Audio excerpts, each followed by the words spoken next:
With me is a contributor to the Sports Refuge blog, Therran Dennis. How are you today, Therran? I am all right. What's going on, bro? Nothing is better than being able to just sort of do this thing. I like doing it. I feel like podcasting and doing it, or an attempt at podcasting, is a nice way of letting out the creativity, letting it flow. It's a little different than writing sometimes, but I enjoy it nonetheless. Yeah, it's like you're saying, it's the flow of things. I know, we tend to be pretty detail oriented. You more so than I feel. But I know with me, I can go over things 5 or 6 times and still not be satisfied with what I'm putting out. So just like you were saying, just a different approach. Just getting it out there. Sports talk, man. It's good. It feels good. Feels good. It's how it should be. It's what we grew up listening to. And it's cool that, we get a chance to try it out for ourselves, man. Yeah, it's funny. You mentioned sports talk, and I remember growing up in Salisbury, Maryland in the mid-'90s. I feel like sports talk was a little bit different then compared to what it was like in Salisbury maybe 5 years ago. I remember growing up, Sports Talk 960 still was the station, and it was a little bit different. Yeah. It was a hodgepodge of shows. It was some ESPN radio. It was some syndicated stuff, but they pretty much ran the one-on-one sports network out of Chicago, which eventually merged, and I don't know if it's Sporting News Radio or if it's Yahoo Radio, whatever it is now, that's eventually its successor. Wait, we were getting that out of Chicago? Yeah. Syndicated stuff out of Chicago, one-on-one sports. I'm not sure where Yahoo or Sporting News or whatever it's called now. I don't even think it's Yahoo anymore. Interesting. The magic of satellite feeds. I remember those days. Jim Rome, is he still doing this thing, by the way? Yeah, he's still doing it. It's on CBS Sports Radio, but he's also doing live shows on CBS Sports Network now. Oh, man, I'm so out of the loop. I haven't listened to him in the longest, but... I honestly haven't listened to him either. I used to a while ago, and I've always felt like he's been like the standard bearer for sports talk radio. I'm glad he's still doing this thing because I feel like he's paved the way for a lot of personalities on air. And I think the funny thing is, I know that it felt like in the early days, he used to take himself more seriously than he needed to. Mm-hmm. Now it seems he's a little bit looser, but it's been a while since I listened. Maybe it's because you have to listen to, the comparison to Colin Cowherd or some of those other guys on radio that aren't as interesting or assume this different mantle. I think Cowherd's interesting. He just tends to be contrarian. I think he does it on purpose, just for the listeners. Just for the attention.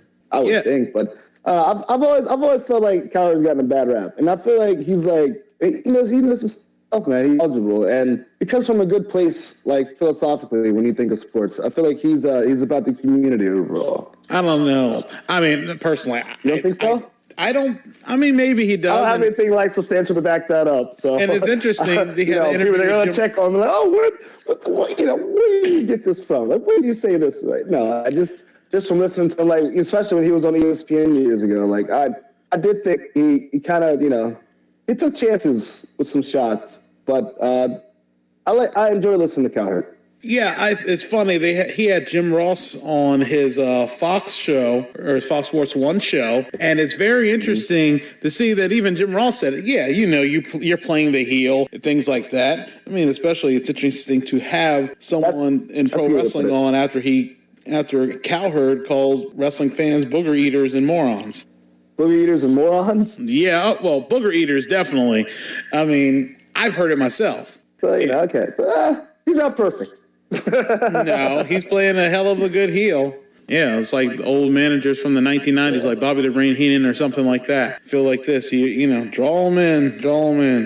You're going to listen to him to either see what he says next that will piss you off, or you agree with him and you still want to hear what he wants to say. Maybe it's I don't even want to compare him to Howard Stern because I feel, one, that's a completely different animal, and Howard Stern's been doing it for years, and the more you listen, that's a whole different story. Also, it seems like people like Stern. Oh yeah, I think so. I mean, again, it's just I can't listen to a show just because of proximity and who's going to pay for it. Are you still listening to DP, Dan Patrick? If I'm ever up And most of the times, it's not on any of the radio stations. It's not on any of the radio stations near us. All I get is like Philadelphia sports talk and Baltimore sports talk, but no Dan Patrick, unless I get up early in the morning to watch it. And even then, it's not like the DirecTV Audience Network feed. You get the NBC Sports Network feed, which is pretty much cutting out a lot of stuff that you would see on the Audience Network in between commercial breaks and things like that. And even on NBC Sports Network, they're not on every day because auto racing or something else that's not high on the pecking order of sports, I guess maybe even the Tour de France, tends to preempt the show. Okay, I got you. Yeah, I haven't listened to him in a while either. What about like a JT the Brick? JT the Brick, I haven't listened to him in a while. Is he still doing his thing? Honestly, I don't know. There's a Fox Sports station in Wilmington that I don't really listen that much to. It's on AM, and I only listen to it when the Orioles are playing, and I can't really get a good signal on the FM Baltimore signal. I guess he's still doing it. I'm not sure. There's a lot of stuff. I've fallen out of the loop listening to sports talk radio, especially with the employment of my iPod and, of course, being with the other stations in Philly and Baltimore. Just not as much time. Just not as much access. Well, this is why we have our little show here. Yeah, starting out. Now, telling the fans a little bit about your credentials. You played high school baseball at Snow Hill, Maryland, and you were part of a state championship team. How did you get involved in baseball, and what was your baseball background? All right, so baseball, interestingly enough, was not my first love. I actually wanted to play soccer when I first came up. Never got around to it. Then, of course, you and then Eddie, you guys showed me the game, and I instantly fell in love with it. And so basically, I guess I skipped the T-ball phase or whatever. But, from, Little League through Junior League and then, high school when we got there, played all 4 years. Got to play with some really good ball players coming up. First name that comes to mind, of course, Dana Cropper, the All-American. He was twice drafted. First drafted by the Nats, right? And then by the Padres. Yeah, once by Washington, and then the second time by San Diego. I don't know what happened to his career overall after. But anyway, Daniel Cropper, Andrew Riggin. Andrew, he had probably the best outfield arm I'd ever played with. And the guy was crazy fast. Great glove. I mean, he was an all-around baller. I mean, he played anywhere. Who else? Some other good ball players. I remember Tim Gebhardt. There's David Miska. Ryan Brewington. Let's see, younger guys. There's Mike Hitch. We got Justin Cody. That kid was a flamethrower. Yeah, man. Not to go down memory lane too much. Really cool and talented baseball players, and really cool personalities too. And that's the thing that I really love about baseball. That it's really inviting. The game itself, inherently, the game itself is welcoming of different personalities. Now, those who are part of the game may not, understand that, and you have, those quote unquote unwritten rules of the game or whatever. But I think overall baseball is very inviting, and for me, I played outfield, and in my career in left, I think that very much suited my personality. For those who do know me, and so baseball is my love. Is definitely my love. But basketball. My dad, Randy, he was a baller. He's a beast. Handles like crazy. Sharpshooter. I learned the game through him, and so play that. I didn't play in high school. I got cut freshman year, second day of tryouts, and my sophomore year, I got injured playing football, which I didn't start playing until high school, and then sort of from the disappointment from that. I quit football and ended up playing a little soccer. So that childhood dream, which was cool. That was a pretty cool learning experience. But that and I ended up doing indoor track because, I wasn't quite the baller Dad was in high school. So, Yeah, I just kind of went all over the place, just athletically. But baseball was my main thing. Playing soccer. Honestly, I know you played soccer, but didn't know that soccer was one of your passions as well. Yeah, man. Well, coming up, I was really all about kicking stuff. And so I was going sort of back and forth between like watching the random soccer highlights to, watching Jean-Claude Van Damme, and, those guys back in the day, Chuck Norris, of course. And one of my favorite movies growing up was Best of the Best 2. Best of the Best 2 was Philip Ree and Eric Roberts. I like kicking stuff. And, through soccer, you have S, and through Jean-Claude Van Damme, you had the Fury. But no, Dad never signed me up, man. Damn, I was upset. It was like soccer's, karate, and Adidas. That was it. But I don't know why he never signed. I mean, I would play with the kids, like Buckingham. I remember second grade in Berlin. I may have scored once or twice, but it was fun. And when you're a little kid and you're told you're not able to use your hands or anything, you're like, oh, what is this? But you sort of embrace the challenge even then, growing up. But yeah, soccer. I wanted to be a footballer. I think I would have been really good, All-American caliber if I had started when I was younger. It's funny. This is the second Jean-Claude Van Damme reference we've had on the podcast episode. Yeah, he's the man. I was talking to somebody about him at work last night. It's weird. Who's your favorite soccer player? I wouldn't say I have a favorite soccer player, and that's the thing. So, even though I appreciate soccer, I don't really follow like that. Nowadays it's almost like every other American, at least, every 4 years, except for this year, right? Kobe Jones comes to mind, but he's a brother out there. It's always good to see a brother out there, especially representing the U.S. But otherwise, I mean, I respect Landon Donovan. I thought it was unfortunate that he didn't get to pick the team the last round, right? Or he didn't qualify, or he got cut from the team, from the World Cup team. Was it the last one or the one before? I think it was the last one where he didn't. Yeah, I think it was the last one. And because I remember he still wanted to play, and I remember he was making during his media circus, whatever, he was on ESPN. I think from what I remember, I can remember him being pretty disappointed just from him talking with some of those guys. Yeah, I don't really have too many dudes in soccer I'd look up to. Let's put it that way. What are your thoughts on the U.S. not making this World Cup? That has to be disappointing. And I've had people talk about how this will maybe stall or definitely do significant damage to the U.S. in soccer terms of growing the sport in the country.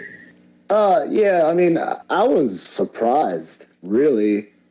I guess because, well, for one, I wouldn't expect us to lose to a country that's, what Trinidad and Tobago is a million?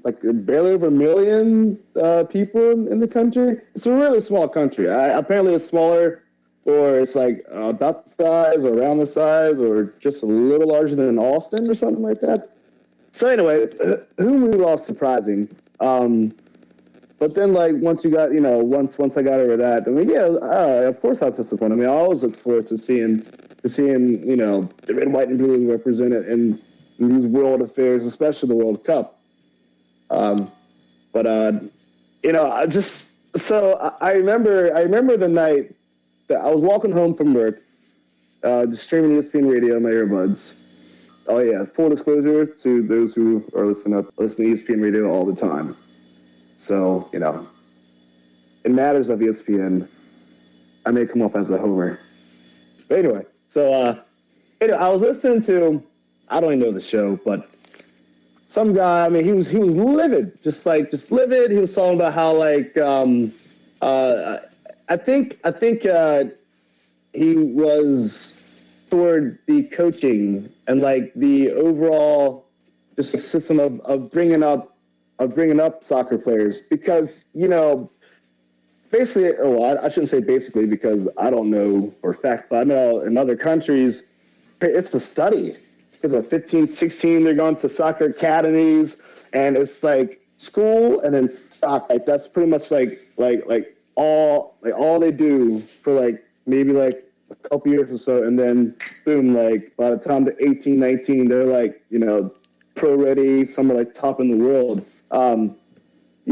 Structurally, they countries elsewhere, they really prioritize soccer as, something, that you should ingrain and really craft if you're interested, especially, when you're younger. Whereas here it's like, you play soccer for fun and just something to do, and yeah, I'm not saying I can't say everyone doesn't take it seriously. Just overall, compared to like how other countries do, how other successful countries do with soccer, we're pretty laissez-faire. And so basically, what the guy was, saying on the show was, U.S. soccer really needs to like go back, like break it down back to the basics, and like start taking models from other countries, and really prioritize soccer as like an American thing, like as an American ideal, and instead of just something just like Americans do, because like people have wars over matches, and conflicts over matches in other countries. Like I'm sure most casual sports fans are aware of like how serious soccer is, like everywhere else except outside of the U.S. And so yeah, like it's disappointing, but it's revealing and maybe it was promising for future iterations of the team. You mentioned that, and you look at it in other countries, sometimes all you need is a ball and an open space of field, and then you can play soccer and just learn from there. But it's the same. Like, it's just like when people, they talk about, baseball, right? Like, for example, how like, Latin America has really come to the forefront of like today's like, baseball superstardom and the way the game is viewed by many, today. And, they do it out of love because, they're using milk cartons or I don't know what they're using for balls. What are they using for sticks? Here sticks. In America, we're spoiled, and so we don't prioritize the game like they do. Like for Latin America, baseball is a lifeline. For other countries, soccer is a lifeline. For baseball here is like it's cool. They're cool. It's cool to go out and drink to. Like it's just that we don't prioritize these games anymore, and as a result, people are taking over, man. People are taking over.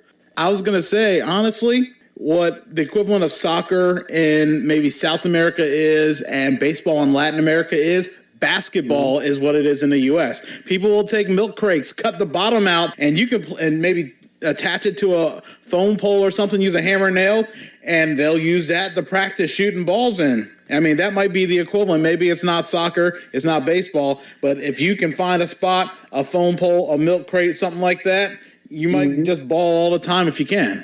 The NBA, it's about as big as it's ever been lately. I think people are really starting to pay more attention to the game. The NFL, of course, is going through its stuff. Baseball may be on the rise, so complain about the games being too long, which I don't get. And some people are complaining about the amount of home runs I hit, which I don't get either. But anyway, and of course, we already talked about soccer, but like basketball this season had a really hot off season. It started off hot this season. You have stars like in major markets, mid markets. Like you were saying, basketball is low maintenance basically. So like it's the most accessible of the sports, if you ask me. So I mean, yeah, dude, like basketball. I think that's going to be a new focus for up and coming generations. Plus, the money is awesome, right? And like basketball players, they're able to express themselves freely, and they're able to have voices. So yeah, I think basketball I shouldn't say maybe. I think it's eventually going to become our national pastime.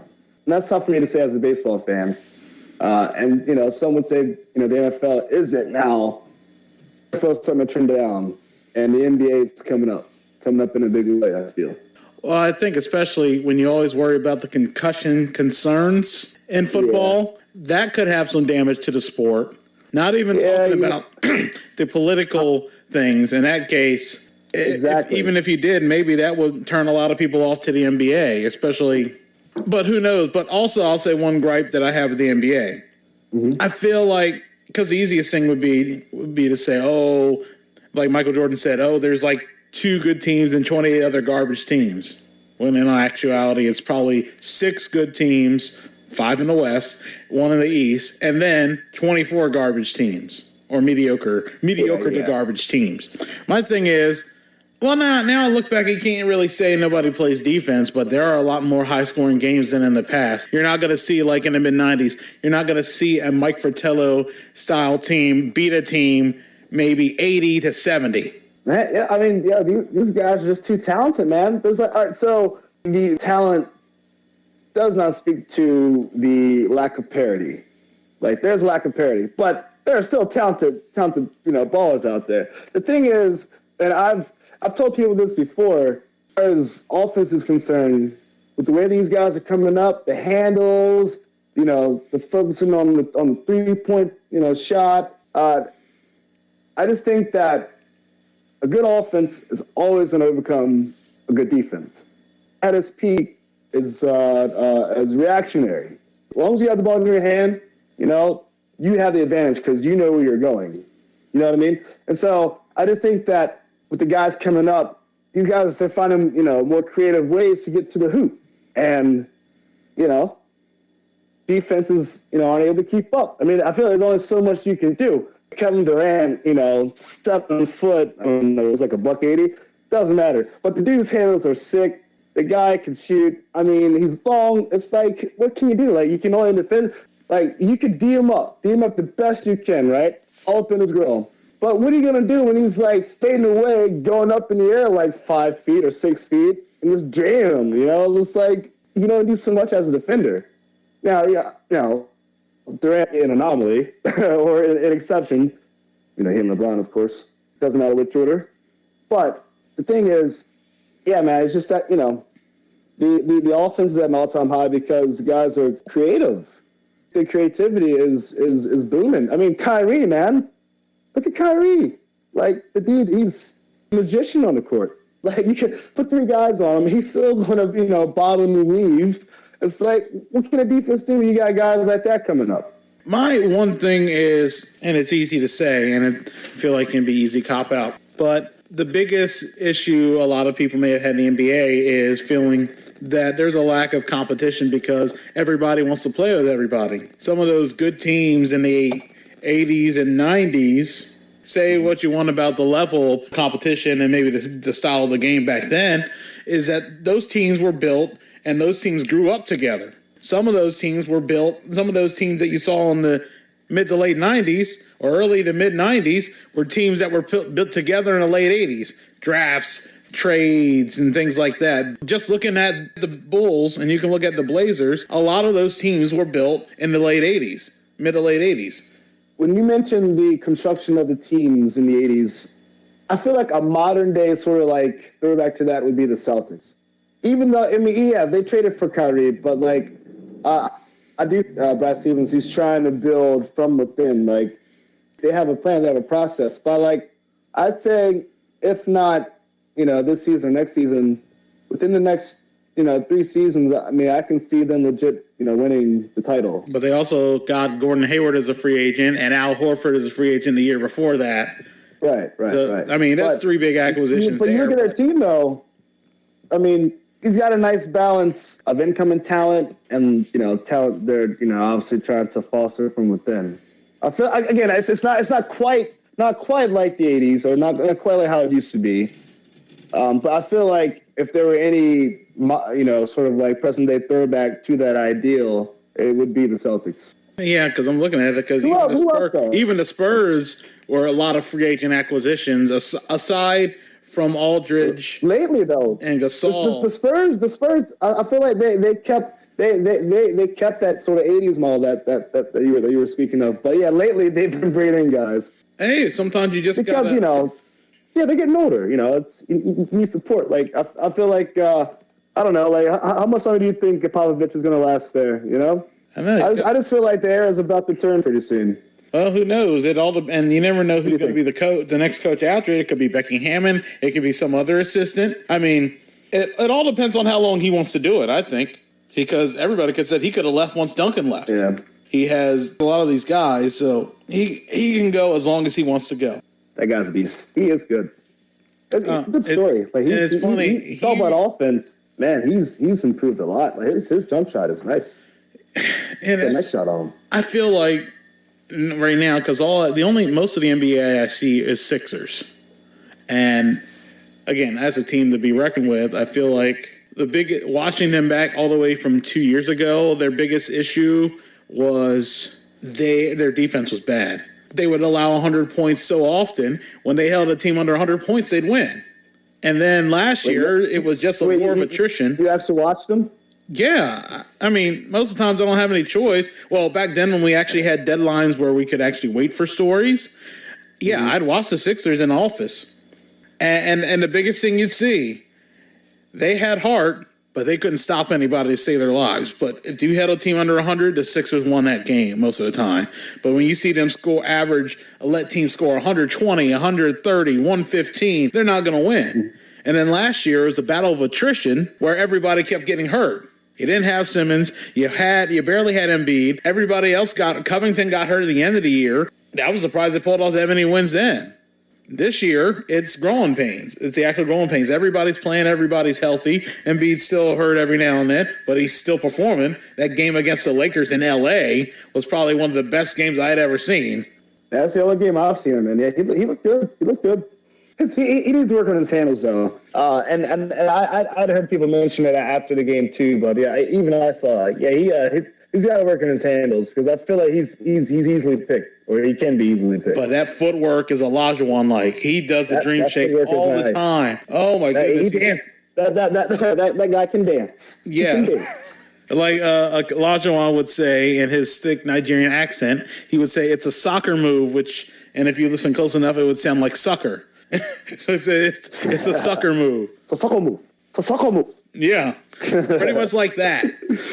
Oh, wow. There's so many things to talk about. I know you mentioned baseball and people complaining about the length of the game. And it's funny how NFL games, the average NFL game was longer than an MLB game. And there's more dead time in between on NFL games than there are on MLB games. Yeah, I mean, so, all right, to the baseball thing. People, they've been linking this lack of attention, because that's what it boils down to. It's today's society and our, I guess, thinning attention spans, whatever. And I feel like when people say that, it's sort of a shot at the millennial generation. Let's face it, the millennial generation. I hate that because as a millennial, I appreciate the game as is. Like, why? I don't understand the whole fuss about the about the length of a contest. Like, you play to win the game, right? No matter how long it takes. And baseball anyway, right? Like, who gives a shit? Guys are trying to win. Like, why does it matter? The focus should be on team's pursuit of victory and how one achieves that, in a single contest. Regardless of how long it takes, it's like you just appreciate, the road to victory. But I guess as far as time is concerned, how come every morning in the NFL lasts 2 hours? It seems like, it's like, I don't know. Though some people have been complaining about how the replays have been taken away from the essence of the game and the flow of the game. But I mean, it's sort of a weird dichotomy when you're asking players to hurry up, but then you're telling the NFL, hey, hold on, slow down, make sure you get this right, slow down. All right. But we want the right call, though. But you're right. We want the right call. But, it's like, it's a weird sort of. So my thing is, look, just focus on the competition. That's it. I just feel like time, unless, I mean, I think you're assuming you're talking about every single Sunday night Yankees-Red Sox game that's about 4.5 hours. That's ungodly, and that's ridiculous. I mean, I don't care, man. I just want to see a winner. I just want to see a good game. I want to see a good game, and I'd like to see a winner. That's all. When I see those two teams, I don't want to see a tied NFL again. I don't want to see that, because that's lame. Yeah, especially you reduce the overtime. I just want to see a winner. And then in all the sports, just give me a winner. That's all. You reduce the overtime to increase the odds of a tie, and it's going to happen. So that means basically you've spent 70 minutes of game time, maybe 3.5 to 4 hours of real time watching two teams tie. Even hockey got rid of it, and I think that's saying something. You're gonna be here for hours, but you're gonna have a winner. Yeah, it might be shootouts. Yeah, I mean, it's like, all right, what else would you be doing, right? I mean, you tuned in for a reason, right? Like, what else would you be doing? And, like, whatever it would be, you just do that. And then just look up the score the next morning or the next night. Like, I just feel like as a spectator, you should be present. Just be there fully, regardless if you're, watching the contest at the venue, or, sitting on your couch or at the bar or whatever. Like, who cares about the time? Just be present. Working at a radio station and being used to running the board for baseball games, they pretty much have it down to a science as opposed to down to a silence. But down to a silence. I like that. Yeah. Your band name. Down to a silence. See, yeah, there's always think of different band names. The awkward pauses like our songs. Yeah, it happens. It's like listening to Rome. You get the pregnant pause. Fun. Exactly. There we go. Bring this full circle. Love it. But the biggest thing is working at a radio station and knowing how the run times are for commercials. They pretty much have it down packed. 2.5 minutes. That's it. Commercial, bullpen change, things like that. And there's at worst case, you're going to have a maximum of at least 17 2-minute commercial, 2.5 2-minute commercials. That's about 40 minutes of commercial time. But you know that getting into it. That's not counting the pitching changes and things like that and other stuff. But aside from the other stuff in between pitches and things like that, you're not going to see the days where, there was a game in 95. It was Braves and somebody else. Maddox was pitching. They were finishing an hour, 59 minutes. Damn, that's unheard of nowadays. Holy cow. 2.5 hours. Actually, the Orioles, surprisingly, their games have been 2 hours and 40 minutes a lot last season. Yes? Yeah. I mean, the games, most of the time, they end at like almost not even 10. If they start on time, they'll end a little before 10. I have no clue the average duration of game time the Nats endured this year. But I don't know, it's nothing I pay attention to. So I guess I would never really be able to compare statistically. But so the thing is all right, people say sports is an escape, right? Yeah. It's a question why worry about how much time you're spending away from whatever you're escaping from? It's an escape. Enjoy it. Stay true to the spirit of the thing that you're investing in. If it's an escape, then it should be just that. And you should be wholly consumed by the escape. That's the way I see sports. Oh, no, I see it. Some people use it to escape their family. Some people will use it to escape their job. So why worry about time? One of the things that you and me, we have a disagreement on sports-wise, and just coming back to it, soccer versus hockey. Hockey. Man, I still can't get into hockey, man. I just... Dude, I mean, here, Baltimore, Mid-Atlantic region, it's Caps Nation, and people love their Caps, but I just got to go and take it in just in person. Maybe I'll develop a new appreciation for the game. Yeah, I feel like I still haven't been to one yet. And I enjoy watching it on TV. It's fast-paced. It's what you think of soccer. Basically, the good thing about soccer is that game's over in 70 and maybe 90. Well, the game's over in less than 2 hours. That's one of the best things about soccer. I mean, I think it's boring, which is funny because I like hockey and it's not for the fights. I like it because it's fast-paced. Just the quickness of how easy the quickness and the easiness of how someone can score, and sometimes the bizarre nature of it. And I feel like with a big goal in soccer, you got a good chance of scoring if you're accurate enough. The person is not Stretch Armstrong or Mr. Fantastic in goal. And in hockey, you got that small little goal. You got the 6 spots, or 5 or 6 spots, depending on. You got the 1 hole, 2 hole, 3 hole, 4 hole, 5 hole. I feel like now there's more precision that needs to be involved there. Well, I will say, I do think a hockey goalie is like the most badass position in sports. Like, you got to be tough, man. I couldn't imagine being a goalie, especially during the days of like Gordie Howe, when like they didn't wear helmets or masks for like the longest or whatever, and like you just had to you had to be quick. Yeah, you had to be aware. You had to be present. But man, that's badass. Can you imagine getting nailed by one of those pucks? Like, just How many of those stories you see? Having all your front taken out. The people you see that don't have that even have masks still get hit in the head with the. Yeah, it's nuts, man. Like, you got to be tough to play hockey. This is true, but I find it barbaric, man. I do find it barbaric. But you're right though, man. It is quick. I mean, like, yeah, I don't follow it, but like every now and then I'll flip to a Caps game or any game, just rolling through. And, there's action. I mean, like, it's exciting. I can't deny that. I mean, there's definitely more excitement than soccer. I'll admit that. But the thing I like about soccer is, like, it's, what's the best? I like the continuous, like, flow. Because, well, I guess just inherently because, it goes continuously for 45 on and off, outside of stoppage time.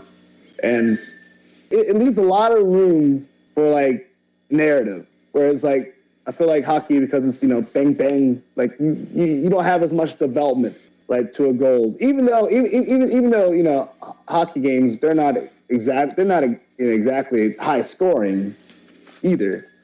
But I like to build up to a goal in soccer more than I do in hockey, because I just feel like it's more exciting.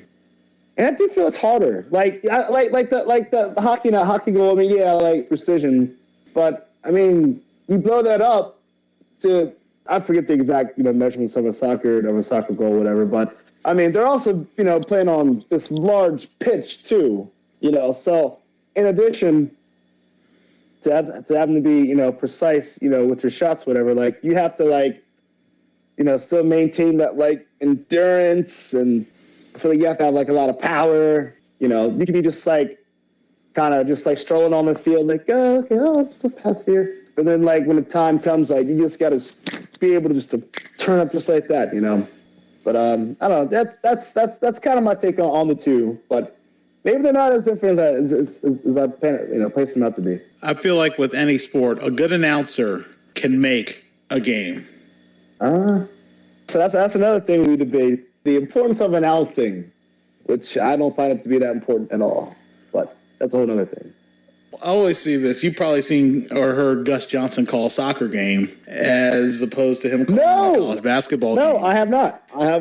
I know Gus Johnson did that a little bit back when they first brought him to Fox. They had him do a couple of games. I mean, yeah, you could hear the excitement there, but it wasn't like Gus doing a tournament. Yeah, Gus doing a tournament. That's cool. I feel like we need more voices like Gus's, like quelled in the media. I felt not as loud, not as prominent. I felt it was criminal for CBS not to bring Gus back. Why didn't they? I don't know. Is it too loud? No, I don't think so. Everybody knows. I mean, you see all the YouTube videos and everything of Gus Johnson doing this, the Funny or Die, greatest moments in history thing they had Gus do.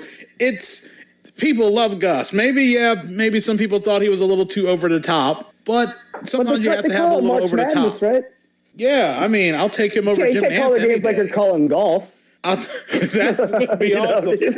I'll take him over Jim Nantz any day. Jim Nantz is suited for golf and for maybe NFL, but and for monotone football play-by-play. You don't have that many people left to choose from. It is funny. Actually, which is why I say announcing. Like, look, if you cut his feed, crowd noise during those CBS afternoon game or evening games or whatever, and just cut off all the announcing, just pump up the crowd noise. Man, I bet viewership would be so much higher because like it'll be like you're there and like you're a part of it all. It's that whole being present thing. It's like you're immersed in the scene. You're just missing the drunk person spilling a beer on you. Exactly. Which are you just missing it? Or are you missing it? Thankfully, you know. Well, I mean, what you can say about Jim Nantz is the same thing you can say about Joe Buck on Fox. Yeah, you can say that. I feel like it gets a bad rep too, but whatever. I mean, I realize like apparently somebody has to do it. I know, but if nobody did it, I'd be cool with that. Well, I already know who's a better baseball announcer. I'm not even going to say any of the Orioles announcers because Jim Hunter's not. But Matt Vasgersian is probably the best baseball announcer there is. You think so? I like him. I like Vasgersian. I like him overall. Like he's a baseball savant. Like I can tell he's a big fan too. I love it. And I mean, and Vasgersian can call pretty much anything. If you have a chance, go on YouTube, look up Matt Vasgersian Santa Maria Buccaneers, and he calls the. I don't even remember who had the kick return, but it was the first ever kick return for a touchdown in Tampa Bay Buccaneers history, and that was. That's a whole different story. I just thought about it. There's a hierarchy of announcers. My favorite announcers, not counting the home guys, there's Gus, there's Vasgersian, Kevin Harlan is a good one. Okay. Marv Albert, just because I grew up listening to him on NBC. I feel like that's a big example. I'm saying today and active. I do like Charlie Slows, but I remember him doing Bullets play-by-play coverage on TV and radio a long time ago. Wait, who? Charlie Slows, the Nationals radio guy. Charlie Slows. So I never get the chance. I never get to listen to the Nats on the radio. Never. But I think I just found the app where I can, at least this season. But no, I tried like hell, like all last season to find one. Anyway, but his name is Charlie. What again? Charlie Slows, Slowes. Charlie Slows. All right, right on. I'm surprised you haven't mentioned Costas. You mentioned Costas. I don't think I heard you mention Costas. He's all right in play-by-play. He's like held as the greatest ever. He's better in baseball than anything else because when Marv got fired from NBC. You could see the huge difference between Marv and Bob Costas doing play-by-play. Mm-hmm. I actually think Greg Gumbel's not bad either. And see, I can't even. Greg Gumbel's signature play is the year that the Jazz went to their first NBA final. He talks about John Stockton. It was a play John Stockton made. I think it was like a dagger shot. I like Steve Buckhantz because, again, Wizards. But I haven't seen the Wizards that much on TV, so being able to watch them is very tough. What do you think of Tony Romo, by the way, in the studio or in the booth? I've heard his color analysis. I think he's good. He's announcing I don't mind. You don't find announcers who are like that in depth like Romo is. Well, he's more of a color guy. I mean, a color guy analyst. Even color guys like. Romo, I feel like he like basically like goes over like the Cowboys like playbook. I feel when he's talking to his X's and O's. Yeah, and that'll work now. Who knows years down the road? Madden was the same way, and then you saw how everybody just at the end just saw he was just a shell of himself, and it was a parody, and he would give away the obvious. Pat Summerall was really good play-by-play, but I feel like if the subject is current, active guys, I think that is a good list. I mean, there's probably other people who have who listen to people locally and things like that, and it might make some difference. But if we were saying national guys on the scene now, when it comes to play-by-play, I think those are some of the best ones, in my opinion. Let's sort of broaden this. Like, when it comes to just media voices in general, who do you look up to? For me, it's first guy that comes to mind really is Bomani Jones. I'm a big Bomani Jones fan, and I was so crushed when I found that they were the ESPN they were going to feature like in their like daily lineup for this year any longer. He's going to do a podcast basically, like, he's like focusing on that. No, but Monty Jones, man, like, he's a media voice. You don't get a lot of his perspective. I think you would like him. I don't know if you've like really listened to him much. I listen to him a lot more on Highly Questionable. I listen to him a lot more on Highly Questionable. It's just I have nowadays. It's a little bit tougher to.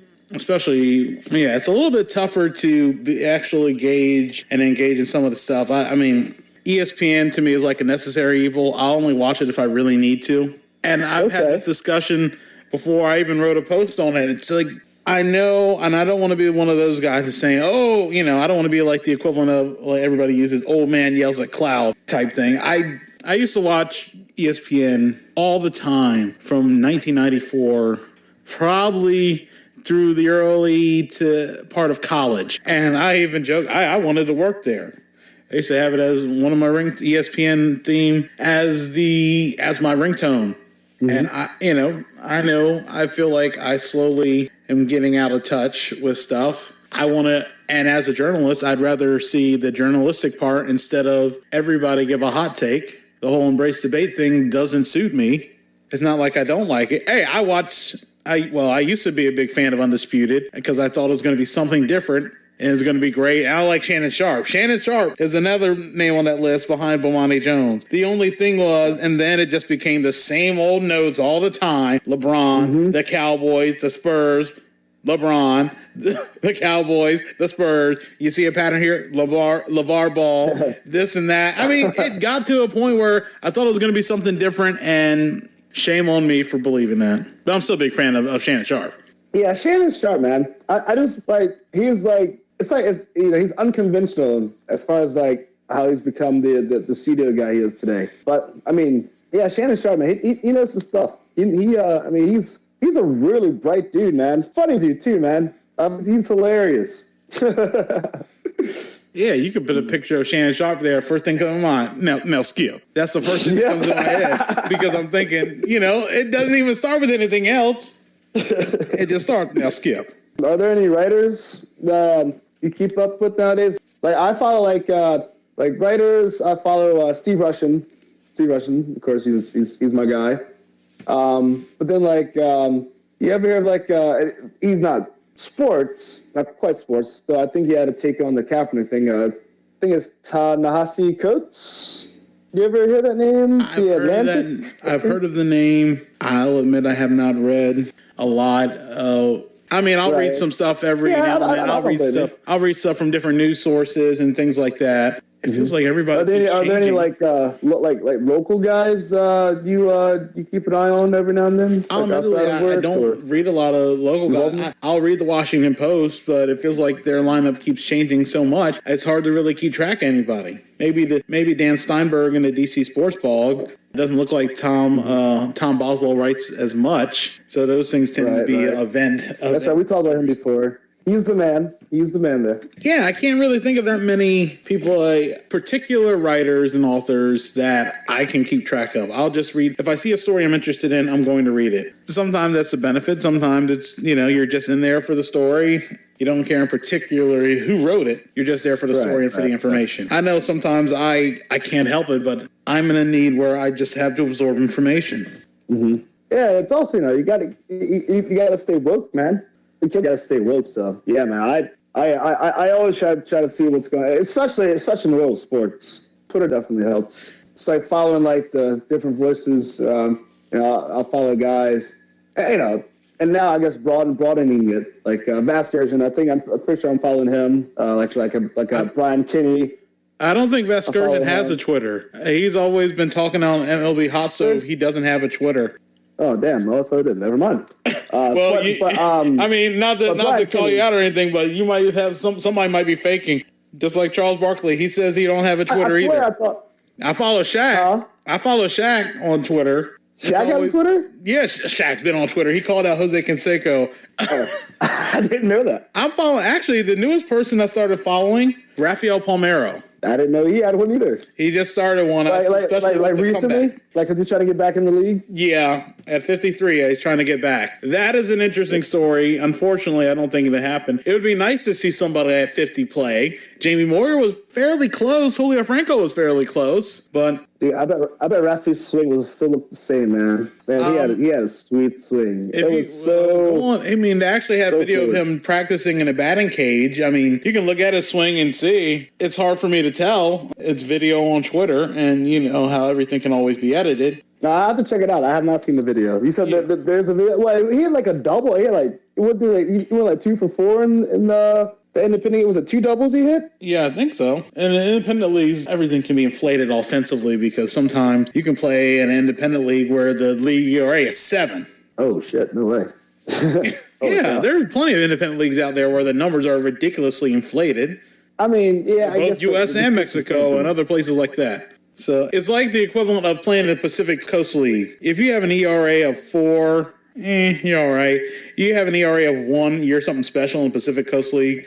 But that's like if you have an OPS barely over 800 in the Pacific Coast League, which is a hitters league, there's a lot of skepticism. What are your thoughts on Sabermetrics? I know you took a baseball statistics class in college. So this sort of goes to like an overall larger, I guess, goal of mine as a fan, as a journalist, as just a baseball guy.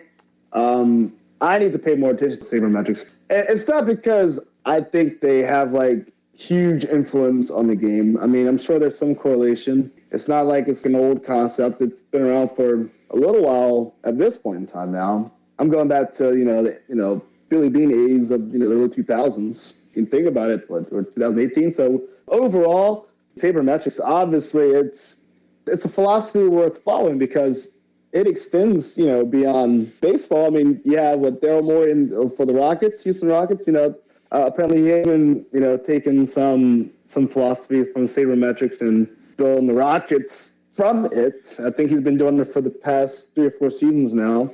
And then, of course, the Browns, they hired a Sabermetrics guy, a baseball guy. He was supposed to turn things around in Cleveland, but, it's Cleveland, so that's it, basically. It's Cleveland, But Sabermetrics overall, I just need to pay more attention to them. I still go with the eye test. I still harken back to, like, what I learned just from coaches and other guys that's grown up in the game. I definitely have a more grounded approach. I'm not saying that like Sabermetrics is like bougie or anything like that, for baseball fans, but I look for the narrative more so than I do like the numeric like sort of equation of like how how things came to be. It's funny for me when it comes to statistics, as long as statistics have been recorded, they've always been important. And I know, of course, in the 70s, Earl Weaver started using his statistics and things. He would have index cards with statistics of who should play against certain guys. Baseball is a numbers game. Baseball is a numbers game. This is true. But like, I feel like you only need so many numbers. I don't think you need like more on the spectrum. Yeah, you don't need to know who hits with 2 strikes on a Thursday night away with temperatures over 70 degrees when the left-hander has a limp and a lazy eye and stuff like that. Now, I feel like this. When it comes to statistics, I go by, there's several things I'm interested in. There's the triple slash line, batting average, on-base percentage, slugging. The old school line, the old school triple line, batting average, home runs, and RBIs. And RBIs, that's a whole different story that we're going to get on the next time about how RBIs, whether that is just dependent of luck and circumstance. And I also like fielding percentage, again, very deceptive because somebody's fielding percentage, it all depends on their range too, how many opportunities you get. But one thing I do like is isolated power. Isolated power, for a lot of people don't know, but it's basically your slugging percentage minus your batting average. So that basically tells you, minus batting average. Yeah. What is that ultimately supposed to determine? Just what are we supposed to the level of power. Yeah, because that would be a stat where I'm just like, okay, this sounds cool. It sounds important. It measures batters' raw power. So, isolated power is slugging percentage minus average.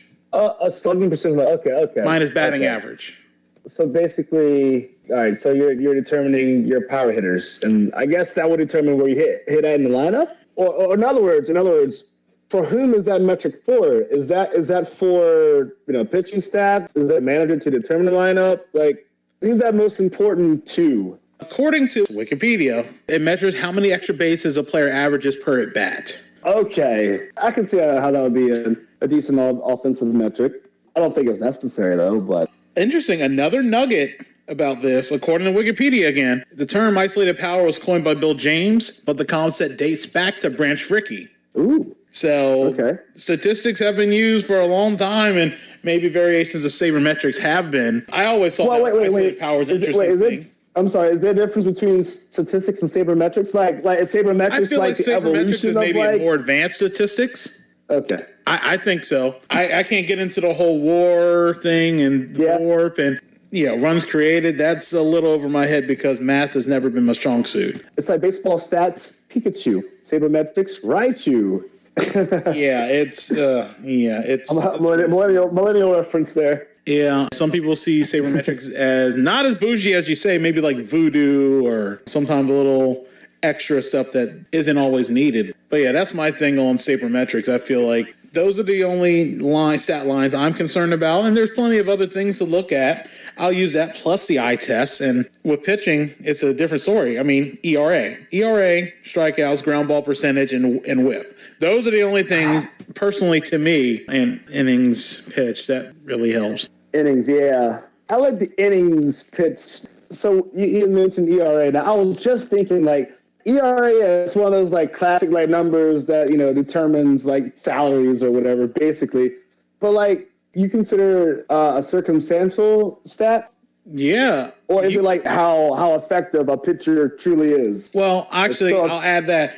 Inherited runners. That's another thing because that can affect ERA because you do your job, you leave one runner on, somebody in the bullpen can't get the job done. Your ERA goes up because of somebody else. And that's what I'm thinking of when I mention circumstantial statistics. What does ERA ultimately stand? Fuck the guy on, Yeah, but I'm definitely a proponent of whip because they say so whip, I'm a little further on the concept. Walks and hits by innings pitch. Basically, anything under, I'll be a little generous, anything under 1.4 is good. Anything over that is just, you either walk a lot or you give up a ton of hits. The 1.4 is the bench.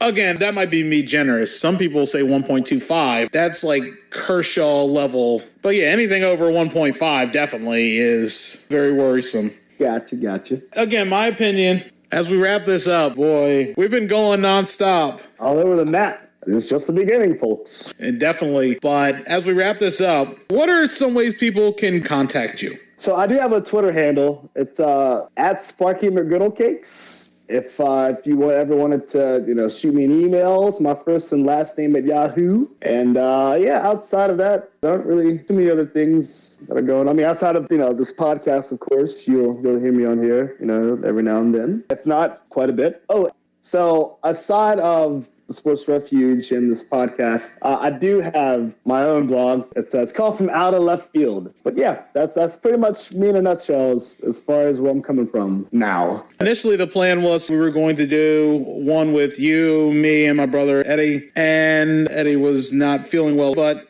we're always going to do that once we can get all three people together, which sometimes can be difficult. This is pretty much us, what we would do when we were growing up in Newark, Maryland. We just talk about sports. We talk about primarily baseball and other things. Just like this. Except we're all grown folks now. Makes it a little easier. And if you want to know a little more about us growing up, there is a story called Baseball Family Reunion where I go into depth about us growing up, talking about sports, going to baseball games all the time. Pretty good video and things like that as well. And that is available on the Sports Refuge blog as well. Any closing arguments or parting shots? I must say, this has been pretty cool. I don't know if this is the way you had planned it, but I enjoyed it. I'm looking forward to doing this again. I think this is a good start. It's pretty cool. I know it's my first podcast. A little nerves, but no, this is cool. Hope y'all enjoy. I'll be more insightful in the future. I feel like with anything, it's all about repetition. The more you do it, the easier it is. The nerves go away. The filler words go away. Believe me, I've done that a few times. I look back and I spend hours editing out the filler words, the ums, the you knows, the I means. It can be frustrating, but once you do it, it's a workout. It's definitely a workout.